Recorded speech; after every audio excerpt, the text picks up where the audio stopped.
مسند احمد کی ایک حدیث ذکر کرتا ہوں، یاد کیجئے، عمل کی کوشش کیجئے۔ اللہ کے پیغمبر نے صبح کی نماز پڑھائی، تاخیر سے آئے، آتے ہی جماعت کھڑی کروائی، سلام پھیرا تو صحابہ کرام سے آپ نے فرمایا میں بر وقت اٹھا تھا، طہارت کے مسائل سے گزرا تھا، پھر میں نے نماز پڑھنا یعنی تہجد پڑھنا شروع کی، دوران نماز تہجد میں محمد صلی اللہ علیہ وسلم اونگنے لگا حتیٰ کہ مجھے نیند آ گئی، اور پھر اس نماز میں نے اپنے رب کو بہترین شکل پر دیکھا۔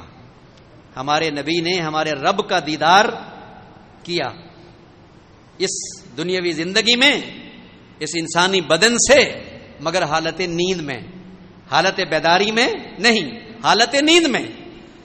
اللہ رب العزت نے پوچھا بتائیے اس وقت بلند پایا ملائکہ کن مسائل میں بحث کر رہے ہیں؟ میں نے کہا علم نہیں۔ اللہ نے پھر پوچھا، میں نے کہا علم نہیں۔ اللہ نے پھر پوچھا، میں نے کہا علم نہیں۔ پھر اللہ پاک نے اپنا ہاتھ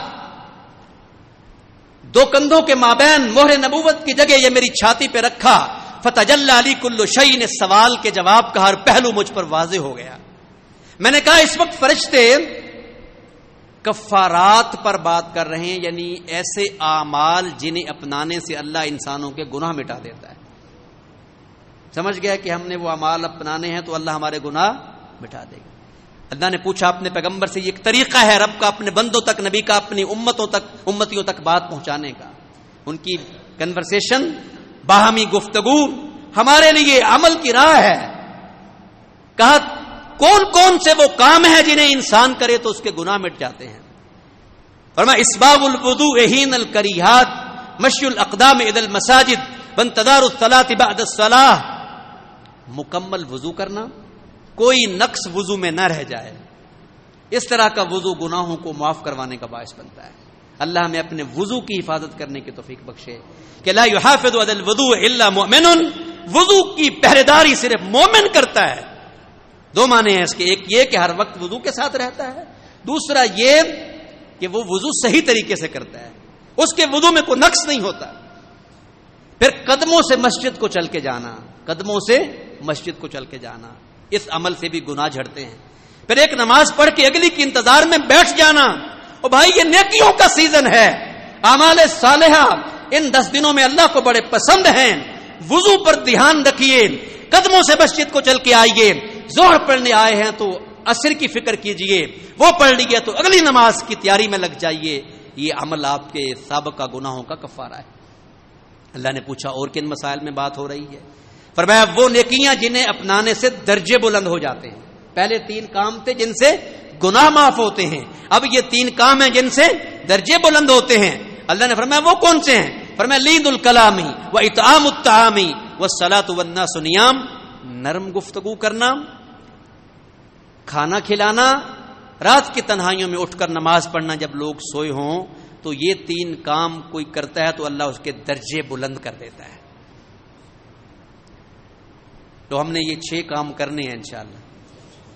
اور پھر اللہ تبارک و تعالی نے اپنے پیغمبر کو دعا سکھائی۔ میں ایک ادنا سا طالب علم ہوں، مگر میں ذمہ داری سے کہتا ہوں کہ کسی اور دعا کی فضیلت میں یہ نہیں کہیں پڑھا کہ رب نے وہ دعا اپنے نبی کی چھاتی پہ ہاتھ رکھ کے پڑھائی ہو۔